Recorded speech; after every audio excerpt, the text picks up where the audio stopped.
I don't know if you can be less afraid of death exactly, but I think that here's a hypothesis, and this is a Socratic hypothesis. I write about this in my book too, by the way. Maybe if you live your life thoroughly, right? You take use of the advantages, make use of the advantages that are put in front of you, make use of your talents, say yes to things, tell the truth, like stand up and get at it, assuming that you can do that, because some people are very ill and hurt, but assuming you can do that, I think the only way to combat fear of death is to live fully. And I think that might actually work. I kind of wonder, I've talked about this with my father, who's getting pretty old. I've asked him if, for example, if he could be transformed back into an 18-year-old, knowing what he knows now, would he do it? And he was ambivalent about that. He didn't say no, but he didn't say yes. And we talked about this idea that if you lived your life fully, maybe that would be good enough. Because, I loved having kids, but I don't feel that I would have kids again, because in some sense I've already done that. And so maybe there's a set number of adventures that you have to go on in your life. Let's say you have to be married, you have to have kids, you have to have a career, you have to have friends, you have to have something useful to do with your time outside of work. Those are all things that are covered in the Future Authoring Program, by the way. Maybe if you do all those, it's like, that's good enough. You've had your life, and that's enough. I don't know. 10 years ago, I thought, if I could extend my life radically, then I would. And I'm not so sure about that now that I'm 55. I'm getting older. I kind of have a suspicion that you might come to an end, That's what it looks like. I don't want that to be soon, but maybe you exhaust yourself in your life, maybe you can, so that there's nothing left of you, really. Do you worry that your fame traps you into the person that you were before? Yeah, well, Elvis became an Elvis impersonator by the time he died. Yeah, do you fear that you have become a Jordan Peterson impersonator? Do you fear of, in some part, becoming the famous suit-wearing, brilliant Jordan Peterson? The certainty in the pursuit of truth, always right. I think I worry about it more than anything else. I hope I do. I better. Has fame, to some degree, when you look at yourself in the mirror, in the quiet of your mind, has it corrupted you? No doubt, in some regard. It's a very difficult thing to avoid, because things change around you. People are much more likely to do what you ask, for example, right? So that's a danger, because one of the things that keeps you dying properly is that people push back against you optimally. This is why so many celebrities spiral out of control, especially the tyrannical types that, say, run countries. Everyone around them stops saying, yeah, you're deviating a little bit there. They laugh at all their jokes. They open all their doors. They always want something from them. The red carpet's always rolled out. It's like, well, you think, wouldn't that be lovely? It's, well, not if the red carpet is rolled out to you while you're on your way to perdition. That's not a good deal. You just get there more efficiently. And so one of the things that I've tried to learn to manage is to have people around me all the time who are critics, who are saying, yeah, I could have done that better, and you're a little too harsh there, and you're alienating people unnecessarily there, and you should have done some more background work there. And I think the responsibility attendant upon that increases as your influence increases. And as your influence increases, then that becomes a lot of responsibility. And then maybe have an off day. Here's an example. I've been writing some columns lately about things that perturb me, like the forthcoming famine, for example. And it's hard to take those problems on. It's difficult to take those problems on in a serious manner, and it's frightening. And it would be easier just to go up to the cottage with my wife and go out on the lake and watch the sunset. And so I'm tempted to draw on anger as a motivating energy to help me overcome the resistance to doing this. But then that makes me more harsh and judgmental in my tone when I'm reading such things, for example, on YouTube, than might be optimal. Now, I've had debates with people about that, because I have friends who say, no, if you're calling out the environmentalist globalists who are harassing the Dutch farmers, then a little anger is just the ticket. But then others say, well, you don't want to be too harsh because you alienate people who would otherwise listen to you. It's like, that's a hard balance to get right. But also maybe anger hardens your mind to where you don't notice the subtle, quiet beauty of the world. The quiet love that's always there, that permeates everything. Sometimes you can become deeply cynical about the world if it's the Nietzsche thing. Yeah. Battle not with monsters, lest ye become a monster. Yeah. And if you gaze into the abyss gazes also into you. Right. But I would say, bring it on. Right? Because that's why I also say, knowing that he's absolutely right, but if you gaze into the abyss long enough, you see the light, not the darkness. Are you sure about that? I'm betting my life on it. Yeah, that's a heck of a bet.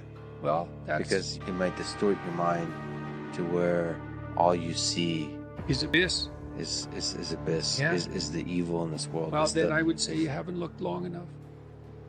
That's back to the swords, the flaming swords. It's like, so I said the whole story of Christ was prefigured in that image. It's like the story of Christ psychologically is radical acceptance of the worst possible tragedy. That's what it means. That's what the crucifix means. Psychologically, it's like gaze upon that which you are most afraid of. That story doesn't end there, because in the story, Christ goes through death into hell. So death isn't enough. The abyss of innocent death is not sufficient to produce redemption. It has to be a voluntary journey to hell. And maybe that's true for everyone. There is no more terrifying idea than that, by definition. And so then, well, do you gaze upon that? Well, who knows? Who knows? How often do you gaze upon death, your own? How often do you remind yourself that this ride ends? Personally? Personally. All the time. Because you, as a deep thinker and philosopher, it's easy to start philosophizing and forgetting that you might die today. The angel of death sits on every word. How's that? How often do you actually consciously... All the time. Notice the angel? All the time. I think it's one of the things that made me peculiar. When I was in graduate school, I thought about, I had the thought of death in my mind all the time. And I noticed that many of the people that I was with, these were people I admired fine. That wasn't part of their character. It was definitely part of mine. I'd wake up every morning. This happened for years. Think, time's short, get at it. Time's short, get at it. There's things to do.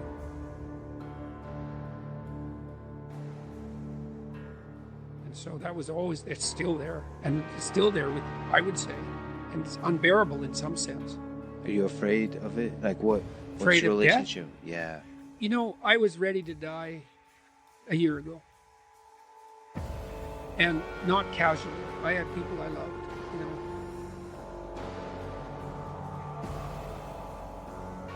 So no, I'm not very worried about me. But I'm very worried about making a mistake. Yeah. I heard Elon Musk talk about that a couple of months ago. It was really a striking moment. Someone asked him about death, and he said, just offhand, and then went on with the conversation. He said, that'd be a relief. And then he went on with the conversation. And I thought, well, he's got a lot of weight on his shoulders. I'm sure that part of him thinks, it'd be easier just if this wasn't here at all. Now, he said it offhand, but it was a telling moment in my estimation. So for him, that's a why live question. Mm-hmm. The exhaustion of life. If you call it life is suffering, the hardship. I'm more afraid of hell than death. You're afraid of the thing that follows. I don't know if it follows or if it's always here. And I think we're going to find out.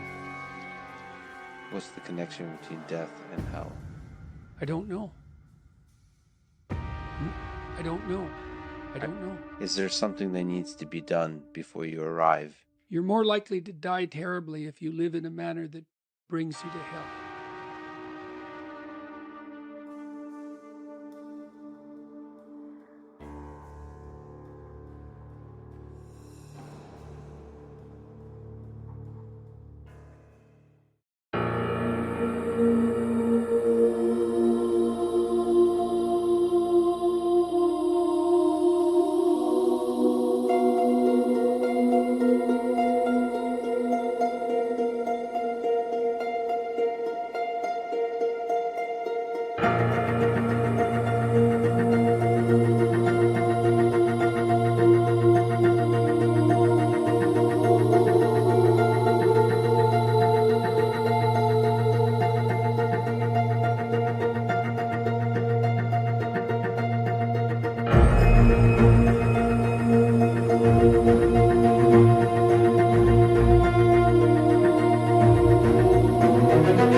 when you're doubtful, say you're trapped, you ask yourself, well, why am I trapped? And that's a hard question, right? Some of it's your own inadequacy. You ask yourself, you sit on the bed and say, okay, man, I'm ready to learn something. Like, what's one thing I'm doing wrong that I know I'm doing wrong that I could fix, that I would fix? It's like, you meditate on that, you'll get an answer. And it won't be one you want, but it'll be the necessary one.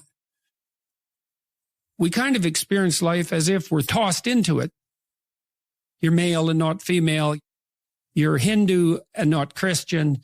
You're tall and not short. You have an arbitrary range of talents and an arbitrary range of limitations, none of which, in some sense, you chose. It's the cards you're dealt.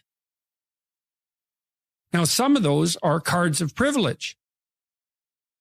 Now, maybe you're born intelligent. Maybe you're born symmetrical. Maybe you're born healthy. Maybe you're born into a culture where it's much easier not to be absolutely deprived. And so all of that, in some sense, is unearned. Now, the way you pay for your privilege is with your virtue. You have these opportunities and this existential guilt. And the way you expiate that and atone is by doing your best to live the best possible life you can manage, to speak the truth, to treat people with respect, to abide by the principles of the dignity of the individual, and to put your house in order. And that's how you pay for your unearned privilege. And we all have our privileges and our curses. All of us have that. That's why it's not useful to be envious of people. Carl Jung said, people in the modern world don't see God because they don't look low enough. And so imagine you're in your messy bedroom and you're sitting on the edge of the bed trying to have an honest dialogue with yourself. And the little voice says, you know, it's pretty disgusting in here. And you think, well, I'm way above such trivial niceties as organizing my room. Well, that's pride. If you're above organizing what's actually yours, how in the world are you ever going to organize anything else? Well, it's time to take a brush to the toilet. And maybe that's where you start. And that works. You start making those micro improvements, like real micro improvements, real on the ground, actual micro improvements to things you know that are wrong, you'll improve unbelievably rapidly. Just look at how much opportunity you have to make things better. Not that it's easy. We're built to walk uphill. And when you reach the pinnacle of the hill, you want to stop and appreciate the vision. But the next thing you want is a higher hill in the distance, because it's from the uphill climb that we derive our value. And I mean this technically. Almost all the positive emotion we feel, especially the emotion that fills us with enthusiasm, that's experienced in relationship to a goal. You want a goal that you can never attain. So you can always move closer to the goal that recedes as you move towards it. You think, well, that's frustrating. It's like Sisyphus pushing the rock uphill. But it's not, because as you pursue that goal, you put yourself together and your life does get better and richer and more abundant. You're here to live, not to sleep. The problem with the vision of Mai Tais on the beach is that, first of all, that's a vision of drug-induced unconsciousness. Second, it's only going to work for about a week. Third, you're going to be a laughingstock in a month and depressed and aimless. I think the right solution to the most serious problems is to be found at the level of the individual. Jung said, for example, that we all acted out a myth, and whether we knew it or not. And, you know, maybe you're acting out a tragedy. Maybe you're acting out Narcissus. You don't know, because you've put that on yourself in an attempt, in some ways, to deliver to people what they want, or more accurately, to look as though you're delivering to people what they want. Someone who's really infantile and dependent, someone who's never left home, part of their problem is that they haven't crafted a persona. So You don't want to denigrate it entirely, but it's no substitute for the real thing. And it turns out that not only is what we want from each other the real thing, but that's also the adventure of your life. If you aren't truthful, and that means, unfortunately, especially at the beginning, when you start to be truthful, it means deeply coming to terms with your inadequacies in humility. So it's very painful. Without that, you don't have the adventure of your life. You have the role that you've acquiesced to. In my clinical practice, in 20 years, working with every sort of person you could imagine, I never, ever saw anyone get away with anything even once. We're all subject, not least, to the judgment of our own conscience. Try to escape from that. No one can escape from that. We have to contend with that wisely. And then you ask, well, how do you contend with things wisely? And I would say, well, don't pollute your thoughts with deceit. You compromise your own wisdom. How are you going to make not intelligent decisions, wise decisions? That's why you shouldn't lie. You're warping the mechanism that orients you in the world. I think Pinocchio is a brilliant work of art. And if you're a puppet and an actor, and Pinocchio is both at times in that movie, both a puppet and an actor. So why an actor? Like, why is there something wrong with being an actor? Well, the first question is, who sets your role? And then the second question is, who's pulling your strings? Because you have to act out your ideals to some degree, right? And you also have to formulate a avatar of yourself in some sense that's a mediator between you and other people. You need this functional shell.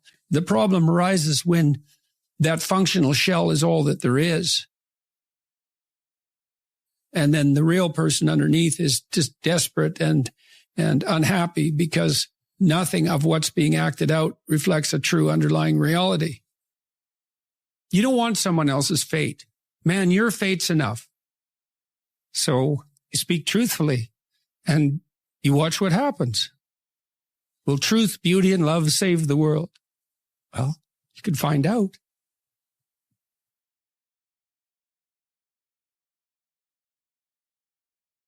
If you can teach people to stand up in the face of the things they're afraid of, they get stronger. And you don't know what the upper limits to that are. If you take people and you expose them voluntarily to things that they are avoiding and are afraid of, that they know they need to overcome in order to meet their goals, their self-defined goals. If you can teach people to stand up in the face of the things they're afraid of, they get stronger. And you don't know what the upper limits to that are, because you might ask yourself, like, if for 10 years, if you didn't avoid doing what you knew you needed to do, by your own definitions, right, within the value structure that you've created to the degree that you've done that, what would you be like? Well, there are remarkable people who come into the world from time to time, and there are people who do find out over decades-long periods what they could be like if they were who they were, if they spoke their being forward. And they get stronger and stronger and stronger, and we don't know the limits to that. We do not know the limits to that. And so you could say, well, in part, perhaps the reason that you're suffering unbearably can be left at your feet, because you're not everything you could be, and you know it. And of course, that's a terrible thing to admit, and it's a terrible thing to consider, but there's real promise in it, right? Because it means that perhaps there's another way that you could look at the world and another way that you could act in the world. So what it would reflect back to you would be much better than what it reflects back to you now. My experience is with people that we're probably running at about 51% of our capacity. You can think about this yourselves. I often ask undergraduates how many hours a day you waste or how many hours a week you waste. And the classic answer is something like 4 to 6 hours a day. Inefficient studying, watching things on YouTube that not only do you not want to watch, that you don't even care about, that make you feel horrible about watching after you're done. That's probably 4 hours right there. You think, well, that's 25 hours a week. It's 100 hours a month. That's 2.5 full work weeks. It's half a year of work weeks per year. And if your time is worth $20 an hour, which is a radical underestimate. It's probably more like 50 if you think about it in terms of deferred wages. If you're wasting 20 hours a week, you're wasting $50,000 a year. And you are doing that right now. And it's because you're young, wasting $50,000 a year is a way bigger catastrophe than it would be for me to waste it, because I'm not going to last nearly as long. And so if your life isn't everything it could be, you could ask yourself, well, what would happen if you just stopped wasting the opportunities that are in front of you? You'd be who knows how much more efficient? 10 times more efficient. 20 times more efficient. That's the Pareto distribution. You have no idea how efficient people get. It's off the charts. Well, and if we all got our act together collectively and stopped making things worse, because that's another thing people do all the time, not only do they not do what they should to make things better, they actively attempt to make things worse because they're spiteful or resentful or arrogant or deceitful or homicidal or genocidal or all of those things all bundled together in an absolutely pathological package. If people stopped really, really trying just to make things worse, we have no idea how much better they would get just because of that. So there's this weird dynamic that's part of the existential system of ideas between human vulnerability, social judgment, both of which are major causes of suffering, and the failure of individuals to adopt the responsibility that they know they should adopt.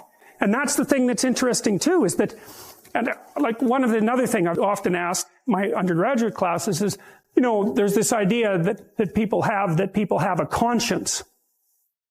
And you know what the conscience is.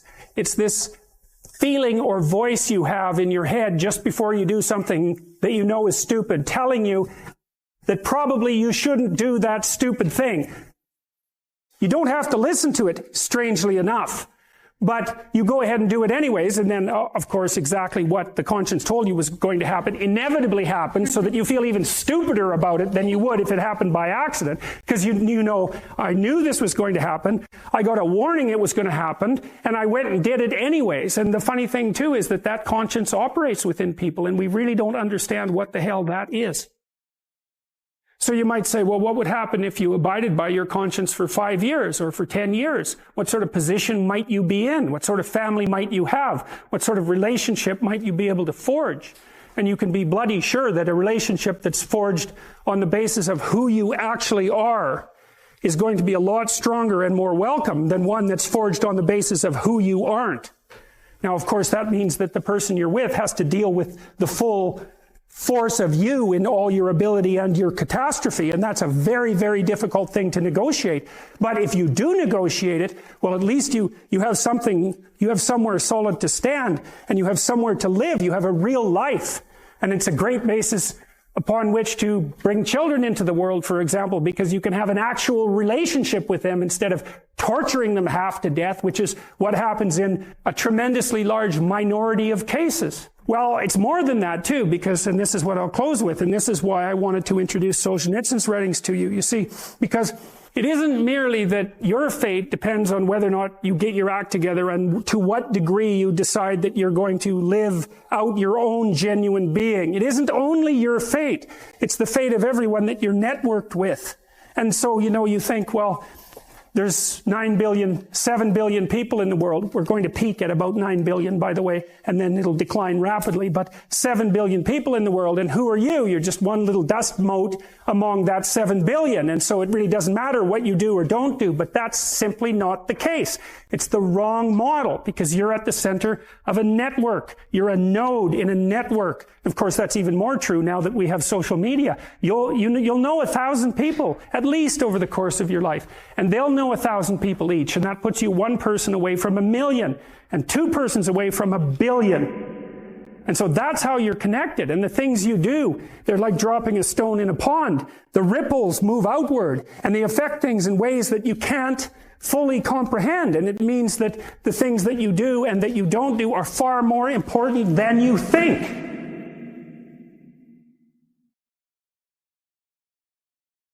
Well, of course, the terror of realizing that is that it actually starts to matter what you do. And you might say, well, that's better than living a meaningless existence. It's better for it to matter. But I mean, if you really asked yourself, would you be so sure if you had the choice? I can live with no responsibility whatsoever. The price I pay is that nothing matters. Or I can reverse it and everything matters. But I have to take the responsibility that's associated with that. It's not so obvious to me that people would take the meaningful path.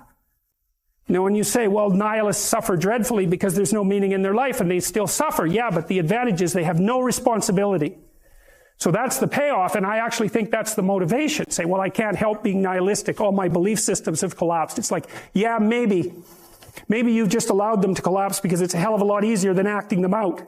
And the price you pay is some meaningless suffering. But you can always whine about that and people will feel sorry for you. And you have the option of taking the pathway of the martyr. So that's a pretty good deal, all things considered. Especially when the alternative is to bear your burden properly and to live forthrightly in the world. Well, what Solzhenitsyn figured out, and so many people in the 20th century, it's not just him, even though he's the best example, is that if you live a pathological life, you pathologize your society. And if enough people do that, then it's hell. When you're getting ready in the morning, when you're working, or when you're simply looking to open your mind, download Mindset and listen to your favorite inspirational speeches of all time. Your brain is the most powerful weapon in the world.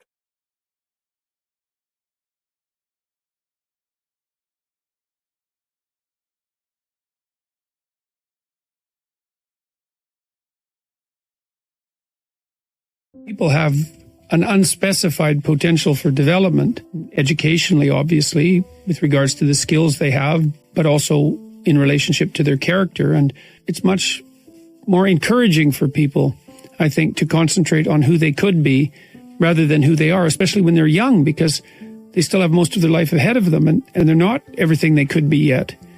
And so to tell people even something like, well, you should feel good about yourself the way you are, it's like, well, that there's something there that's seriously lacking, because there's so much more that you could be, that you need to be, and that you should be aiming at. The problem with being okay the way you are is that you don't have a goal then. And people need to have a goal in order to come to terms with their life. Pay attention. Focus on your surroundings, physical and psychological. Notice something that bothers you, that concerns you, that will not let you be, which you could fix, that you would fix. You can find such somethings by asking yourself, as if you genuinely want to know, 3 questions. What is it that is bothering me? Is that something I could fix? And would I actually be willing to fix it? If you find that the answer is no to any or all of the questions, then look elsewhere. Aim lower. Search until you find something that bothers you that you could fix, that you would fix, and then fix it. That might be enough for the day. Maybe there is a stack of paper on your desk, and you have been avoiding it. You won't even really look at it. When you walk into your room, there are terrible things lurking there. Tax forms and bills and letters from people wanting things you aren't sure you can deliver. Notice your fear and have some sympathy for it. Maybe there are snakes in that pile of paper. Maybe you'll get bitten. Maybe there are even hydras lurking there. You'll cut off 1 head and 7 more will grow. How could you possibly cope with that? You could ask yourself, is there anything at all that I might be willing to do about that pile of paper? Would I look maybe at one part of it for 20 minutes? Maybe the answer will be no, but you might look for 10 or even for 5, and if not that, for 1. Start there. You will soon find that the entire pile shrinks in significance merely because you have looked at part of it, and you'll find that the whole thing is made of parts. What if you allowed yourself a glass of wine with dinner, or curled up on the sofa and read, or watched a stupid movie as a reward? What if you instructed your wife or your husband to say good job after you fixed whatever you fixed? Would that motivate you?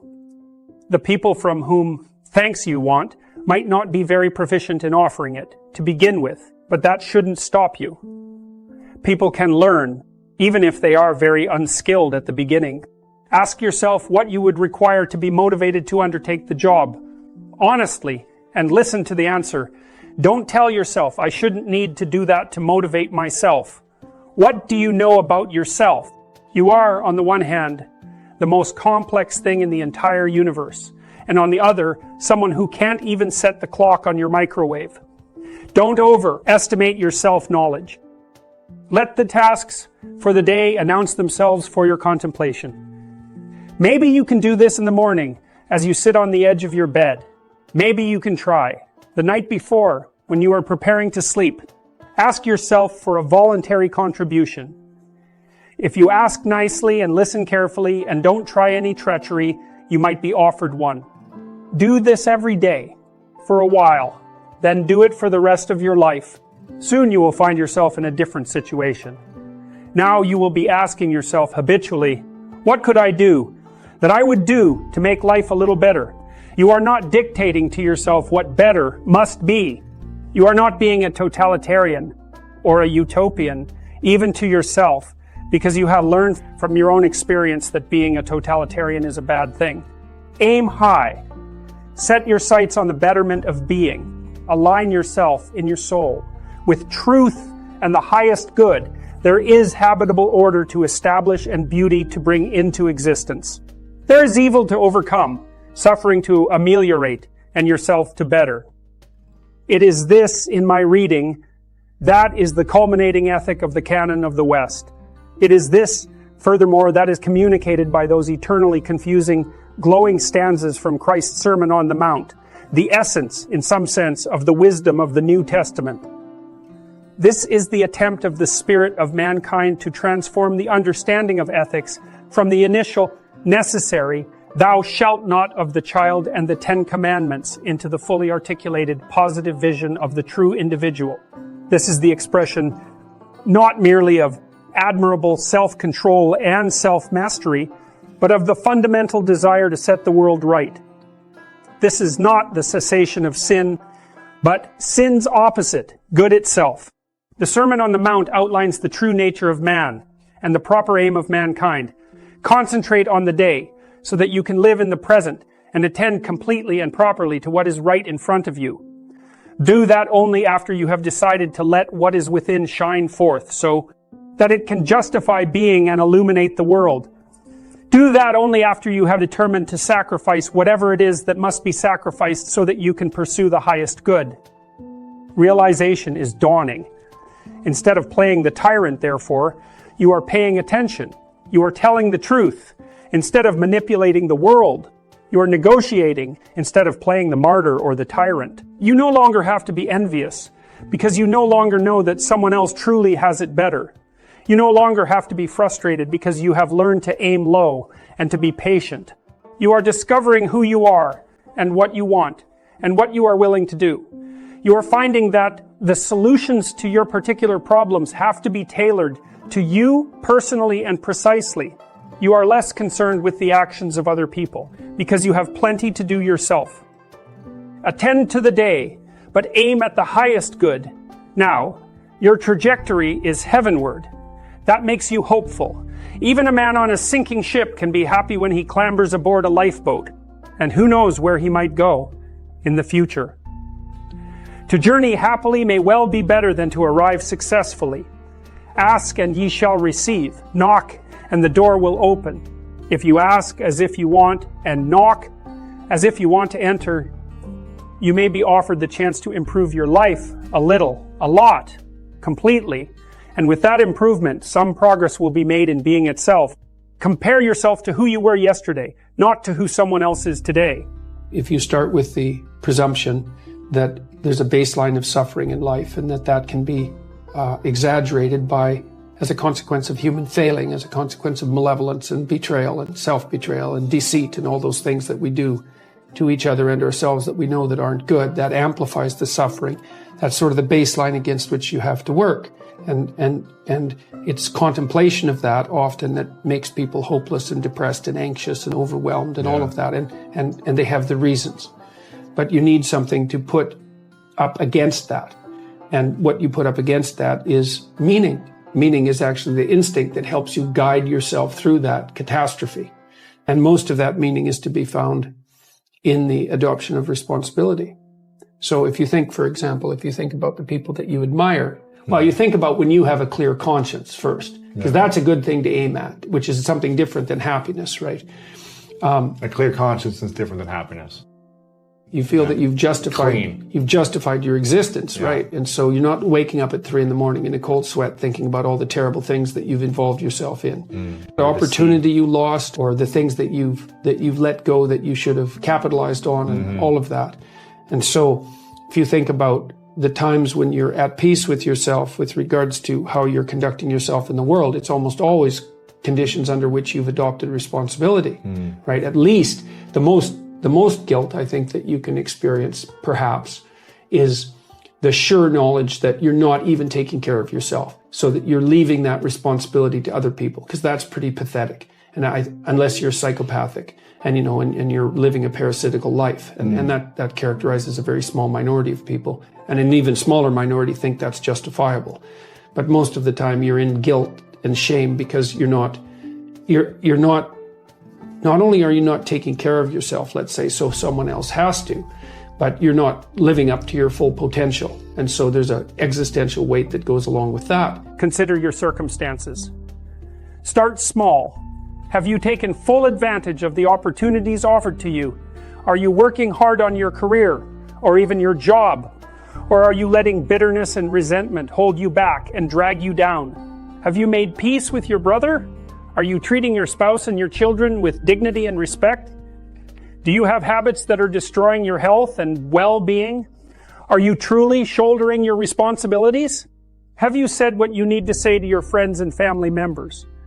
Are there things that you could do, that you know you could do, that would make things around you better? Have you cleaned up your life? If the answer is no, here's something to try. Start to stop doing what you know to be wrong. Start stopping today. Don't waste time questioning how you know that what you're doing is wrong, if you are certain that it is. Inopportune questioning can confuse without enlightening, as well as deflecting you from action. You can know that something is wrong or right without knowing why. Your entire being can tell you something that you can neither explain nor articulate. Every person is too complex to know themselves completely, and we all contain wisdom that we cannot comprehend. So simply stop when you apprehend, however dimly, that you should stop. Stop acting in that particular despicable manner. Stop saying those things that make you weak and ashamed. Say only those things that make you strong. Do only those things that you could speak of with honor. You can use your own standards of judgment. You can rely on yourself for guidance. You don't have to adhere to some external arbitrary code of behavior, although you should not overlook the guidelines of your culture. Life is short, and you don't have time to figure everything out on your own. The wisdom of the past was hard earned, and your dead ancestors may have something useful to tell you. Don't blame capitalism, the radical left, or the iniquity of your enemies. Don't reorganize the state until you have ordered your own experience. Have some humility if you cannot bring peace to your household. How dare you try to rule a city? Let your own soul guide you. Watch what happens over the days and weeks. When you are at work, you will begin to say what you really think. You will start to tell your wife, or your husband, or your children, or your parents what you really want and need. When you know that you have left something undone, you will act to correct the omission. Your head will start to clear up as you stop filling it with lies. Your experience will improve as you stop distorting it with inauthentic actions. You will then begin to discover new, more subtle things that you are doing wrong. Stop doing those too. After some months and years of diligent effort, your life will become simpler and less complicated. Your judgment will improve. You will untangle your past. You will become stronger and less bitter. You will move more confidently into the future. You will stop making your life unnecessarily difficult. You will then be left with the inevitable bare tragedies of life, but they will no longer be compounded with bitterness and deceit. Perhaps you will discover that your now less corrupted soul, much stronger than it might otherwise have been, is now able to bear those remaining, necessary, minimal, inescapable tragedies. Perhaps you will even learn to encounter them so that they stay tragic, merely tragic, instead of degenerating into outright hellishness. Maybe your anxiety and hopelessness and resentment and anger, however murderous initially, will recede. Perhaps your uncorrupted soul will then see its existence as a genuine good, as something to celebrate. Even in the face of your own vulnerability, perhaps you will become an ever more powerful force for peace and whatever is good. Perhaps you will then see that if all people did this in their own lives, the world might stop being an evil place. After that, with continued effort, perhaps it could even stop being a tragic place.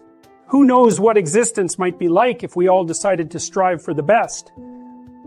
Who knows what eternal heavens might be established by our spirits, purified by truth, aiming skyward, right here on the fallen earth. Set your house in perfect order before you criticize the world. The self is everything you could be across time. So imagine that there's you and there's the potential inside you, whatever that is, And potential is an interesting idea because it represents something that isn't yet real, yet we act like it's real. Because people will say to you, you should live up to your potential. And that potential is partly what you could be if you interacted with the world in a manner that would gain you the most information. Right? Because you build yourself out of the information in the Piagetian sense. But it's deeper than that too, because we know that if you take yourself and you put yourself in a new environment, new genes turn on in your nervous system. They encode for new proteins. And so you're full of biological potential that won't be realized unless you move yourself around in the world into different challenging circumstances, and that'll turn on different circuits. So it's not merely that you're incorporating information from the outside world in the constructivist sense. It's that by exposing yourself to different environments, you put different physiological demands on yourself all the way down to the genetic level, and that manifests new elements of you. And so one of the things that happens to people, and this is a very common cultural notion, is that you should go on a pilgrimage at some point to somewhere central, and that would be, say, like the Rock in the Pride Rock in The Lion King, because you take yourself out of your dopey little village, and that's just the little bounded you that everyone knows and that isn't very expanded, and then you go somewhere dark and dangerous to the central place, and while you do that, you have adventures, and they toughen you and pull more out of you, like partly because you're becoming informed, which means information. It means you're becoming more organized at every level of analysis, but there's also more of you too.